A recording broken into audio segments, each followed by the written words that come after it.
So I'm delighted this morning that I'm with Ryan Carruthers. Now, Ryan recently won the award, the HMO Deal of the Year, and that was at the Property Investor Awards Show, which has an interesting panel of judges. Stephen Johnson, who's, I hope I've got his title right, but I think he's Deputy Chair or Deputy Chief Executive of Shawbrook.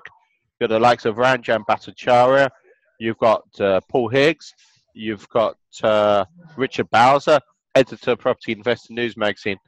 And my knowledge base about Ryan is mostly from that article in, I think, January's edition, or maybe it was February, but recently in the Property Investor News magazine.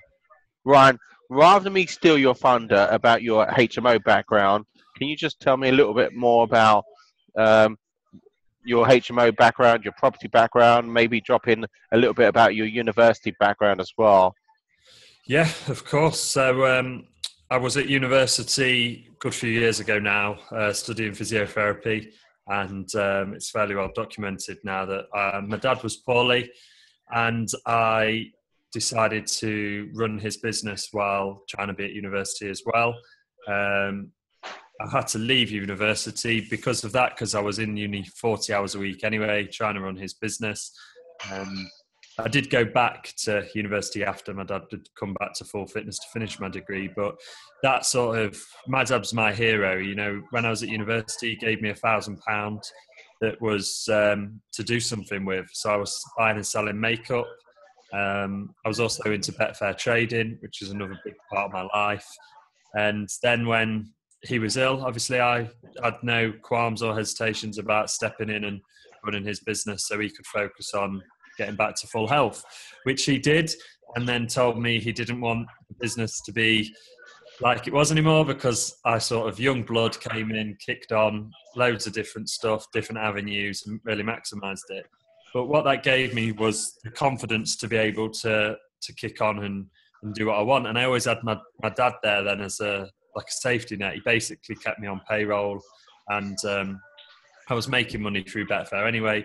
So I decided to set up a website, and then that was a Betfair trading website to aid new people into Betfair trading, you know, show them the correct way of doing it and help them out. That got made an offer to be purchased, and I was very excited about that. It was for 70 grand, and I thought, oh God, yes, I'm going to buy a Range Rover. I didn't. I decided to offer on a property, and then I didn't sell the business, and I sold that lead on. And then that became my sort of property journey. Then I started in property. Typical entrepreneur, you see that you can sell deals and you can make money on them. So let's do that then. So I scaled up the Bet Green business, and I decided to keep trading on Betfair, and it provided me a really good income. And then I started sourcing. So I was learning a lot more about my area. I was talking to the right people, building up those connections that you need when you go into the property world. And I was really fortunate. And then I met my business partner, Kim Stones, and we just decided to get on and do some deals together. So we briefly looked at the HMO deal, or we haven't gone into any depth of the particular deal, just that you were nominated and won the award. And there's been a number of other winners in different fields. I've recently had Kevin Edge speak at my one-day event, which is great. He won the Property Developer Deal of the Year. Mm-hmm. What can you go through the deal, and why do you think it won the award as well? Well, is that a hard question? That's probably a hard question. Yeah, I mean, we never imagined winning an award for it. We bought it. I went to view the deal, the property, the pub, and fell in love with it instantly. And just rang Kim, told him we're buying it, and that was that. We were having that deal. And I've always been saying to Kim that we need to get into the student world. Up until then, we'd been in the, you call it professional world, but in reality, they're not all top level professionals. They're all workers, is what we call it. And I'd always wanted to get into the student world, and I've got a bit of experience in the student world helping other landlords who've got student letting agencies. So I knew that this was going to be a student development, and we bought it for 260,000. refurb on it was 300 grand, valuation about 1.2 million.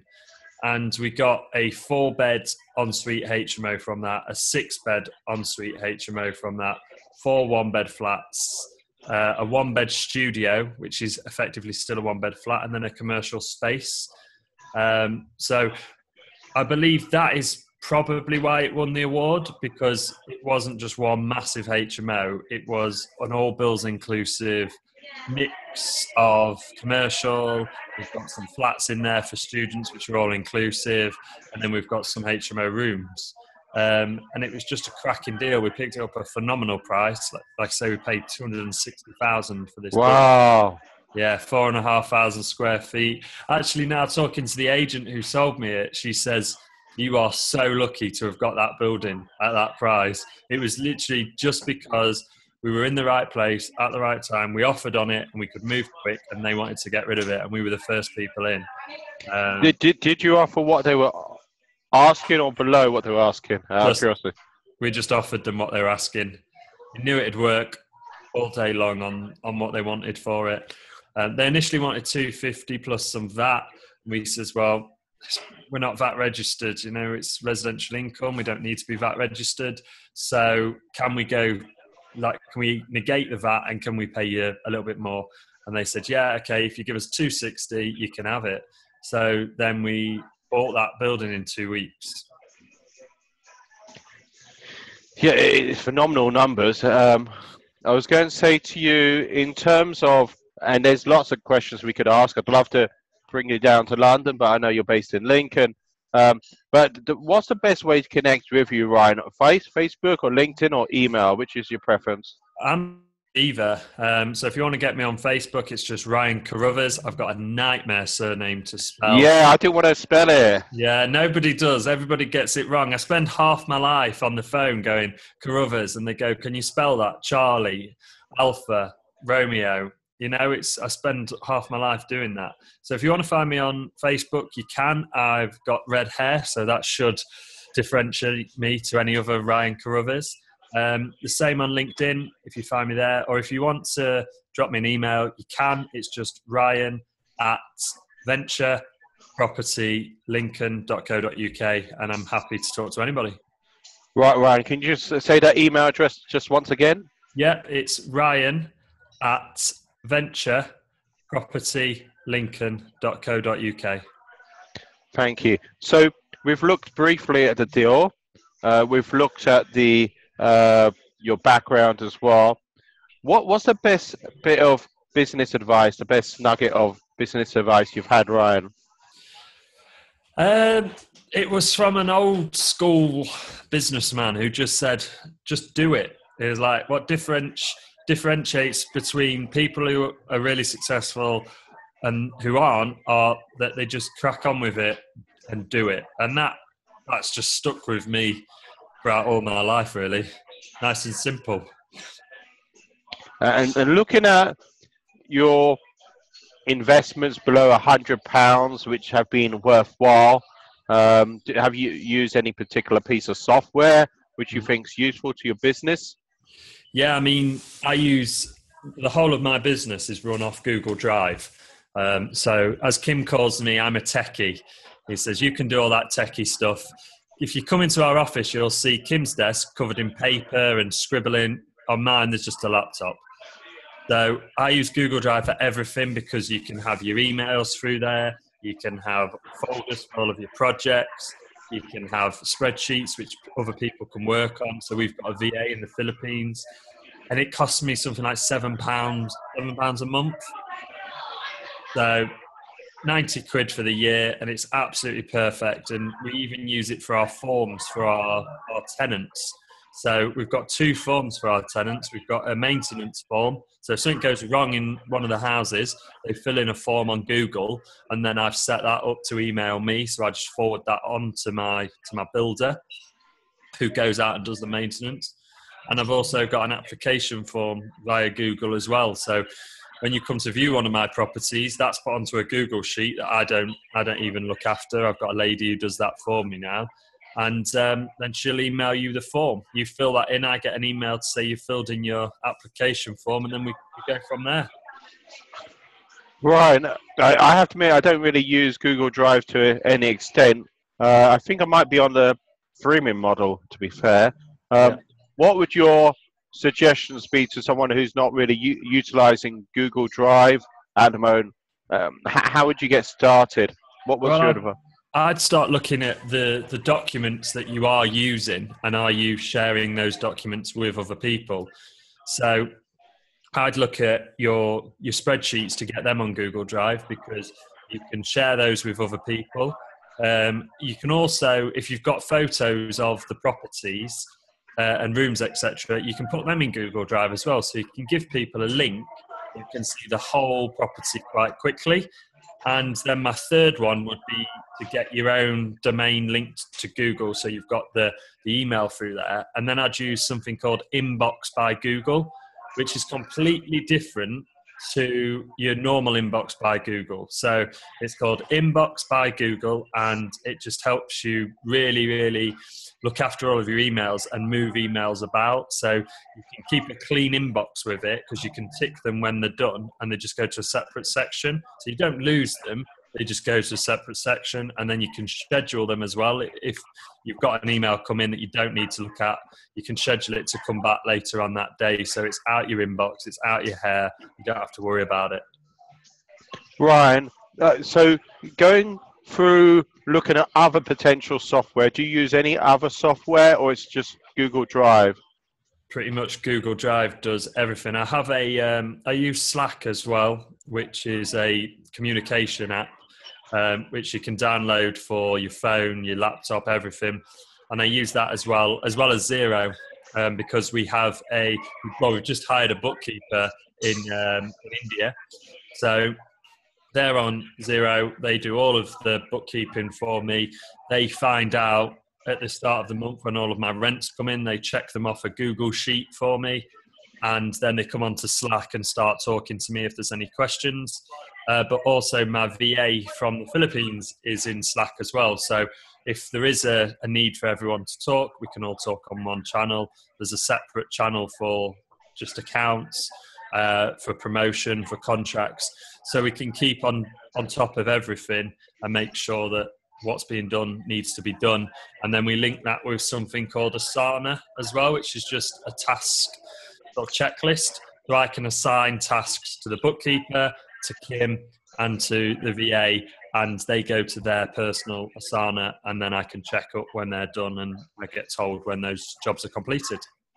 Ryan, is there anything else you want to add about managing tenants without the tech side, or what other pieces of information do you want to just share? What would your top 3 tips be to my listeners here who are potentially looking at HMOs, already got a HMO portfolio? What would your suggestions be about managing the tenants? Ooh, well, everyone's going to do it differently. So I think the first one would be just to find a system that works for you, because there's so many different systems out there. You can build your own. You can go on something like Podio and create a CRM and build that out. Or if you're not that techie, you want a whiteboard, that's fine. So one of my tips would be to just use what works for you. Don't get caught up in the fact that I use the internet or somebody else uses another system. Just use what works for you and what you can manage, because otherwise you're going to end up causing a lot of hassle for yourself. That's probably my top tip. And then for managing your HMOs, you've got to be on them all the time, just because they're fun people, and just make sure when you put a tenant in that you're asking them questions, you're talking to them, you're finding out why they're leaving their current accommodation. Have they got another landlord reference? All those kind of things, because that's going to work out whether you actually want them as a tenant. And if they have got something to hide, which sometimes they have, sometimes they're great people, but sometimes they are moving for a certain reason that they don't tell you. But by talking to them, you build up a rapport with that tenant anyway, and you get to know them and why they're moving, and then you know whether they're going to be a good fit for your house. And then my third one is keep them informed. So in all of our properties, we've got a notice board or a chalkboard wall. Now, a chalkboard wall, you can go to B&Q and get a tub of chalkboard paint for like £4. It's a bargain, and it takes like 2 minutes just to paint a square on a wall, and you can get some wood or a photo frame and take the photo out of it and stick that on the wall. But what that does is that alleviates so many issues. So on our chalkboard wall, we put the day that the bins go out, so the day the recycling bins go out and the day that the black bins go out for normal rubbish, and we put the Wi-Fi password on.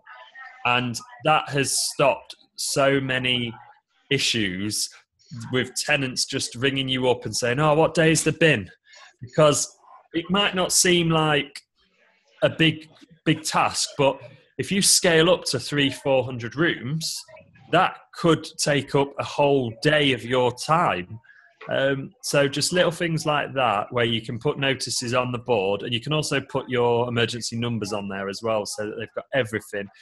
And you are going to have some fun with a chalkboard wall, because tenants are going to draw things on it. They're going to have a laugh. But just when you show them around, just make sure that you say, this is our chalkboard wall, this is our board, this is why we have it. So you can draw whatever you want in the middle, but just don't touch the Wi-Fi or the bins.